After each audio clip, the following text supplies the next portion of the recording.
everyone, welcome back to another video.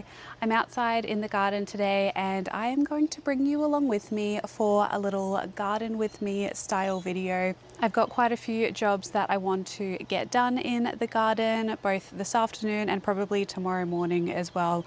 I'm trying to just work around the hottest parts of the day and also the most humid. But if you're new here, my name is Robyn and I live here on the south coast of New South Wales, Australia. I run a backyard flower farm here where we sell market bouquets and also in our local stores around here. And as well as the flowers, we grow a lot of our own food and herbs here. I have a cottage garden here behind me that has a lot of medicinal and culinary herbs, as well as veggies and a lot of other flowers as well. And then we grow in a lot of other areas of the property as well. So my priority for this afternoon is firstly getting some flowers picked.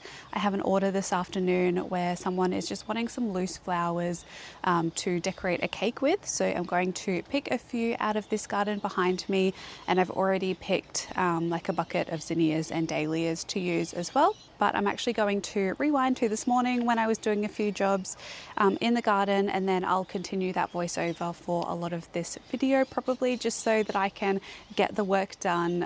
There's a lot of jobs that I have been kind of putting off that I haven't really wanted to do, but coming into the cooler months and autumn is a great time just to give your garden a refresh and tidy up the weeds, tidy up all of the old seedlings that you might not have planted in spring and summer, and just prep everything for the next round of crops. So if you like these kind of garden with me videos, make sure to give this video a like. It really helps me to figure out what kind of content you like, and also just really helps to support this channel. So make sure to grab a cup of tea or coffee and probably a snack, and I hope you enjoy this video.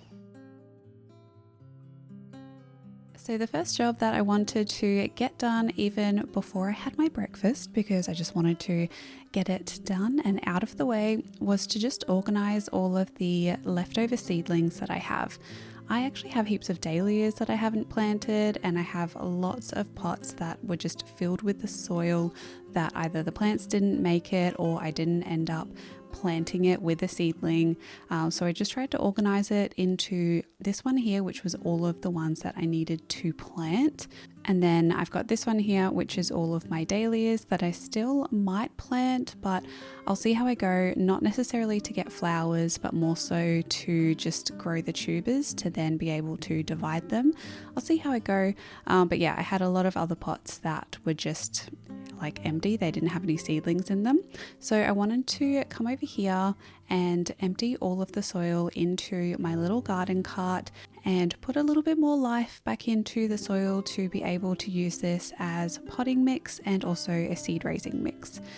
The soil is absolutely fine. There's nothing wrong with it. So rather than just composting it and having it kind of go to waste, even though it's not really going to waste, but potting mix and seed raising mixes cost a lot of money. So where I can, I try to either make my own using a lot of like worm castings and compost, or I recycle a lot of the potting mixes that I do use. I am just going to remove any of the worms that had found their way into these pots. I don't typically love to have a lot of worms in a seed raising mix.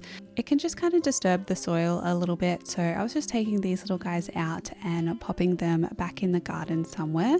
But other than the little worms, there was a few bugs in there that I was just removing that I could see. But I really don't mind if there is a little bit of life in the soil. That's what I want ultimately. I want my soil to be a living ecosystem and be able to provide food for the plants and the seeds that I sow into it.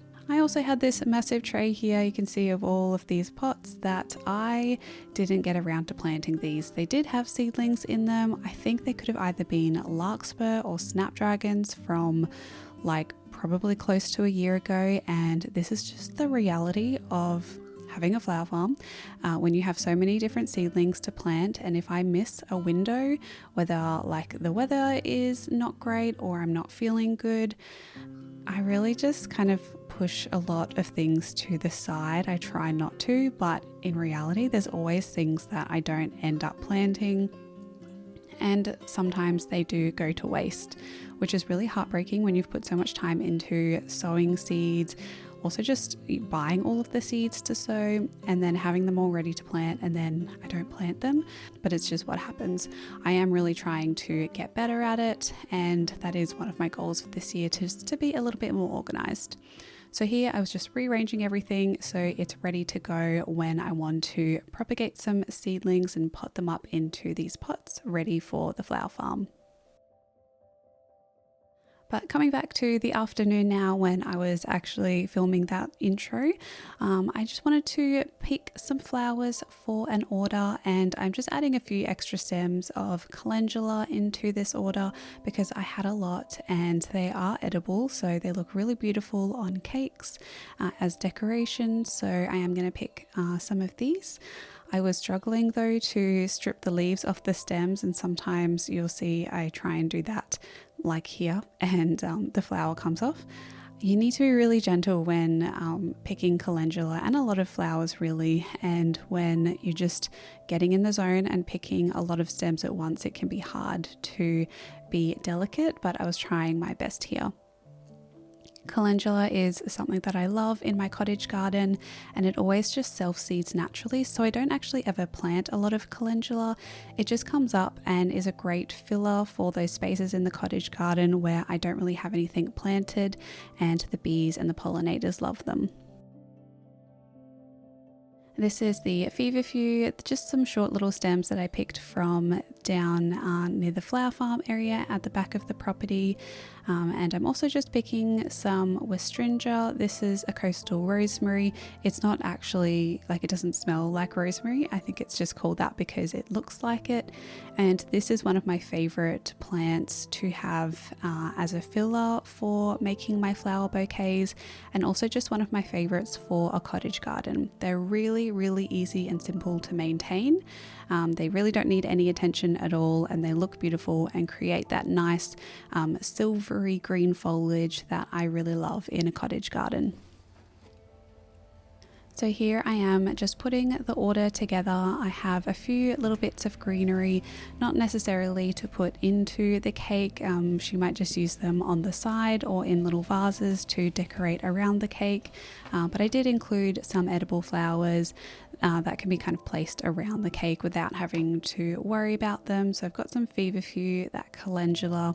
I have quite a few dahlias that I picked as well, and zinnias as well, which aren't actually edible flowers, but she'll just use those as decoration and either putting like a bit of foil around them with the cake. I am very excited to see some photos that she's going to send through, and I just love that my flowers can be used to bring so much joy to people, and that people can also be really creative with flowers, and I love to see what other people do with the flowers rather than me just creating mixed bouquets for the garden and selling them in store.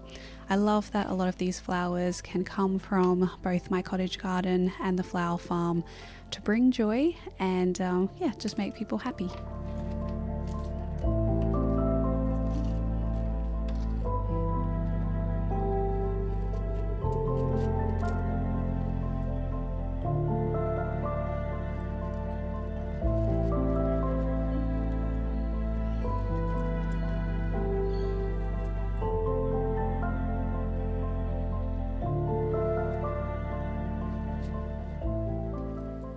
So I had a few shorter stems, so I'm just popping these in the jars, and then there was a few larger stems such as all of the dahlias and the zinnias that I am just going to wrap up in paper just to it's easier to transport them in paper in the car. And yeah, then I did the delivery, and then later in the afternoon came back to do some more gardening, which I'll show in this next segment.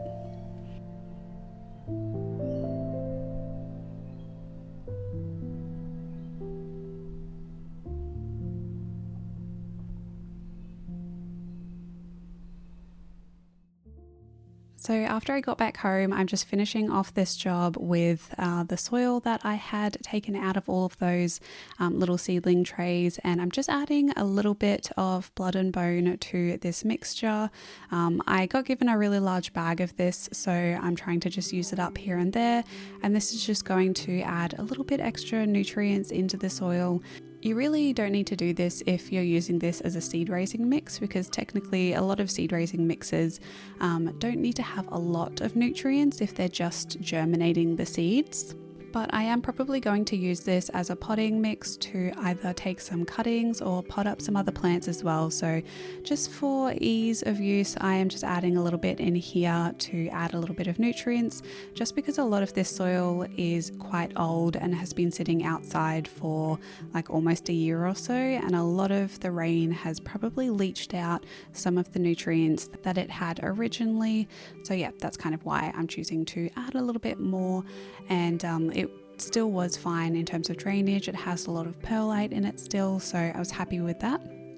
But I am just filling up one of those seedling trays and planting some more sunflowers. These are the Royal Velvet sunflowers, and it's still fine to plant sunflowers in a lot of areas. Sunflowers, some of them can take like 50 days or so until you get blooms, particularly if you get quite a few hot days. And I'm anticipating there will still be some warm days, so that's why I am sowing some more sunflowers and keeping the successions go until mid-autumn or so. And these ones here I think are going to be perfect for autumn, because they're going to have a lot of those really rich orange and red and yellow colors in the flowers. This is typically how I always plant sunflower seeds. I like to start them in a tray and then plant them out, just so I can make sure that little bandicoots or rats or any other animals in the garden don't dig them up. So I'm planting them here, and I typically do just like 5 lines in a seedling tray, and then I plant them out directly from that into the flower farm. But I think I might add a few of these into the cottage garden just to give a little bit of colour up here and create a little bit more height and structure in the cottage garden too.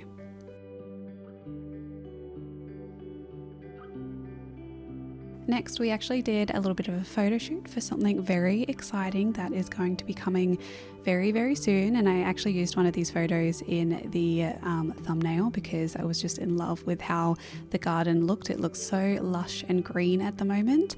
But yes, we have some very exciting things coming up with the nature patch and just projects that I'm working on. So keep an eye out for that.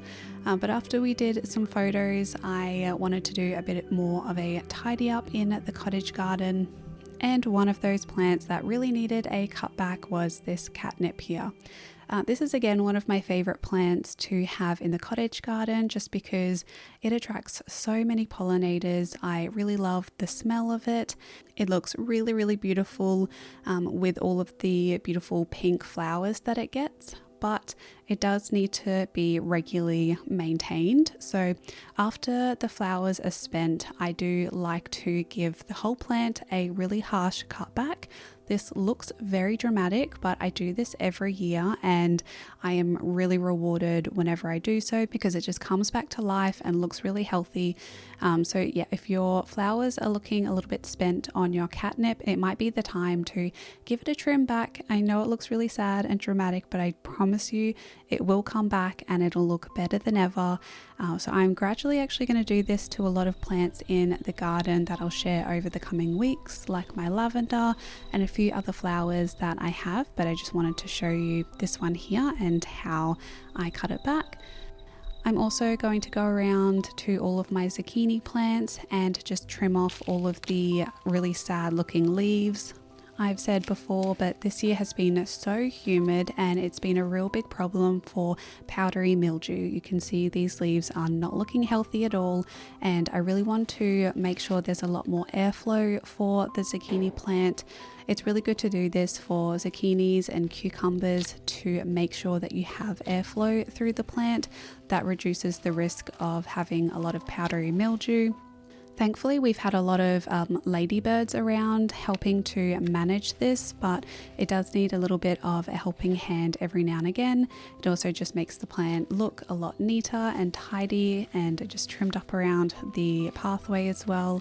And I don't particularly love brushing up against the leaves with powdery mildew for my skin as well. So those are some of the reasons why I really wanted to tidy up this plant to make sure that I keep on getting beautiful zucchinis like this one here. So then I just went around the garden and did that to the 2 other plants. I have 3 in total and they've all been producing really well. Not as good as last year, definitely, and I think that is just because of the powdery mildew issues that we've been having. It seemed to grow a lot at the start as well, these plants. They put on a lot of leafy growth, but the pollination was also quite poor at the start. So that's kind of why the plant looks really long at the moment. I haven't actually been getting a lot of zucchinis from it, just because it put on so much growth at the start. But thankfully now we are getting a really good harvest and we are enjoying lots of zucchini sliced, and I think I might have to make like zucchini muffins or zucchini bread or something like that. But we also just really like to eat this roasted. We usually will just roast up a whole zucchini and have it as a side in our dinners. We are really enjoying it. As well as all of the cucumbers. We've just been harvesting so many cucumbers. I picked 3 and one that I'm picking here was just a little bit too big, so I'm leaving that one. But then I was trying to get my neighbour's attention, asking her if she wanted some cucumbers, which I did manage to do. So you'll hear me here just asking if she wants some. Do you want any more cucumbers? Yeah. Do you want some zucchini as well? Okay. I'm going to grab you some. Thanks. That's so much. So thankfully she took some zucchinis and cucumbers so that my fridge can just have a bit of a break and I don't have to be consuming so much cucumber salad and pickles. Yeah, we have more than enough to share around with our neighbours. This afternoon in the garden was so peaceful. I had the best time just looking at all my plants and being at peace in the garden. So I'm going to be quiet now and let you enjoy just a few sounds of the garden, and then we'll pick back up with some more gardening.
Good afternoon everyone. It is the next day now and I'm back in the garden. I am going to just do a little bit of tidying and a little bit more weeding this afternoon. Maybe get a few things planted. We'll see how we go. I think there are some kids parties going on this afternoon, so it's quite loud in the neighborhood. So we're going to switch to a voiceover again and just get a few jobs done this afternoon. I really don't want to do too much, but just wanted to share a few extra things that I'm going to get up to in the garden. And also I'm going to turn you around quickly.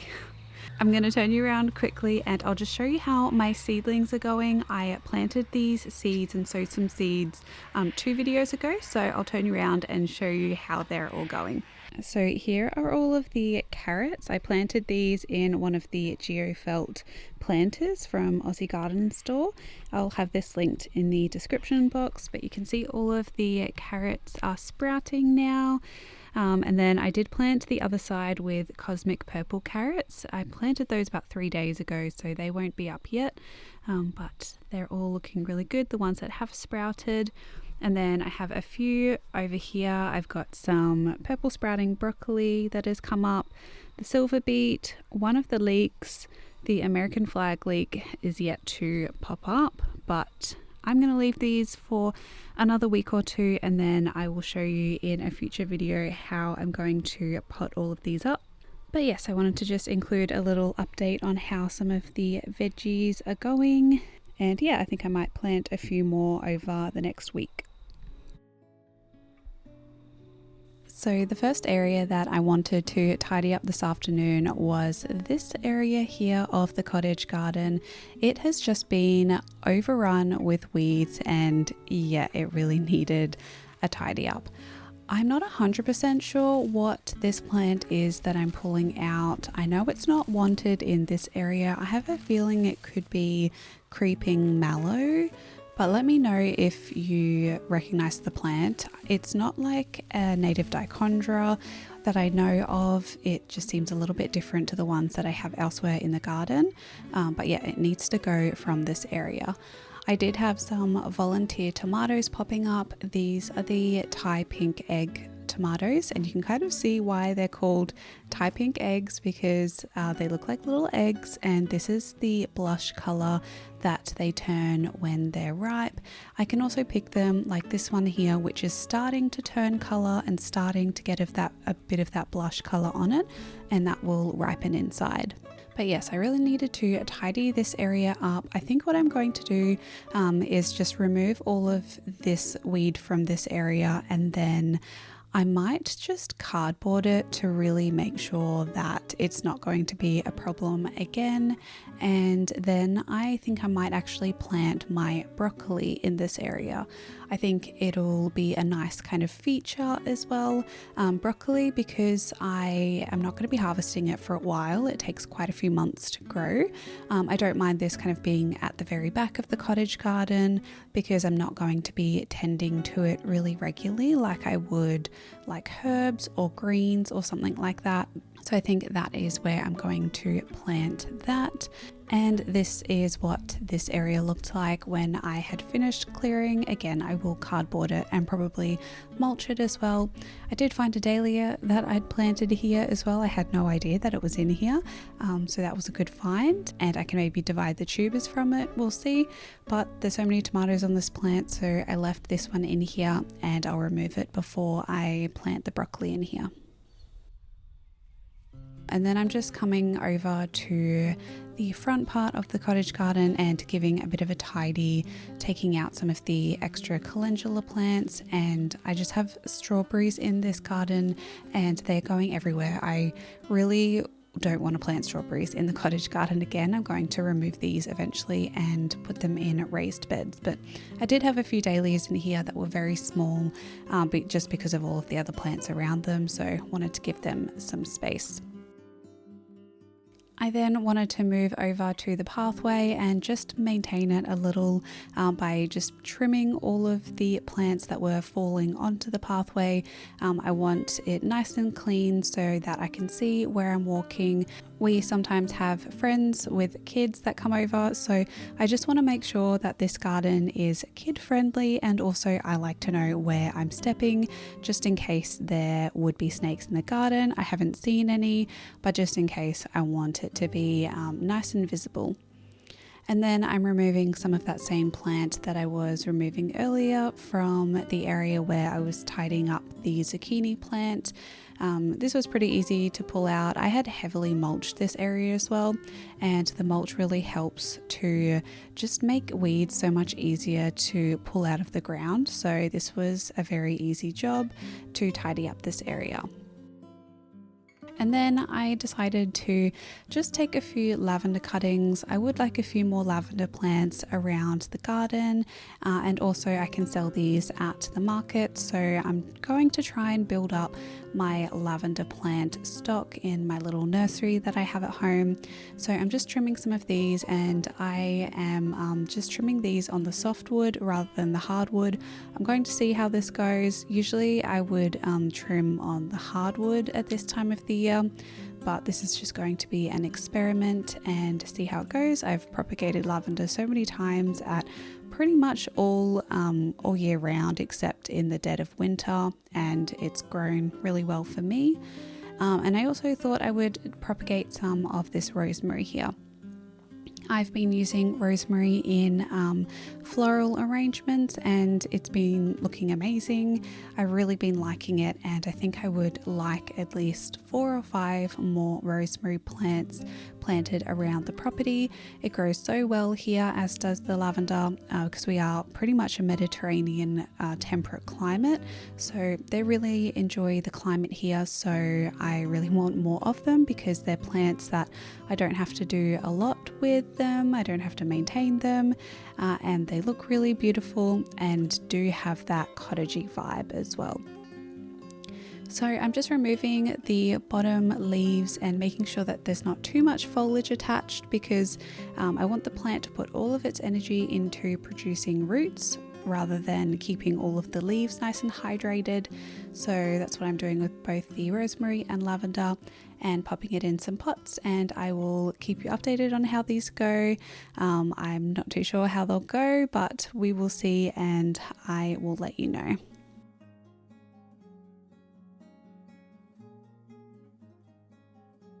And then the last job of the day, I just had this purple basil that I really wanted to plant, and I'm planting this right up front in the cottage garden to both look really pretty, and also I really love basil. It's one of my favorite plants to grow, and I definitely didn't grow enough of it this summer. So I'm planting some for autumn, and it has very autumnal colors, so I think it'll suit the vibe. And yeah, I just really love basil. It's still a perfectly good time to plant basil, and coming into the cooler months does really well in the subtropics. So yeah, it's a really good time to be planting basil. If you're in a warmer climate as well, you're less likely to have your basil go straight to seed. And I'm hoping that I can have a few months of this plant, or even just 1 or 2 will do, because I really love purple basil, and yeah, I think it'll look really nice here next to the lamb's ear.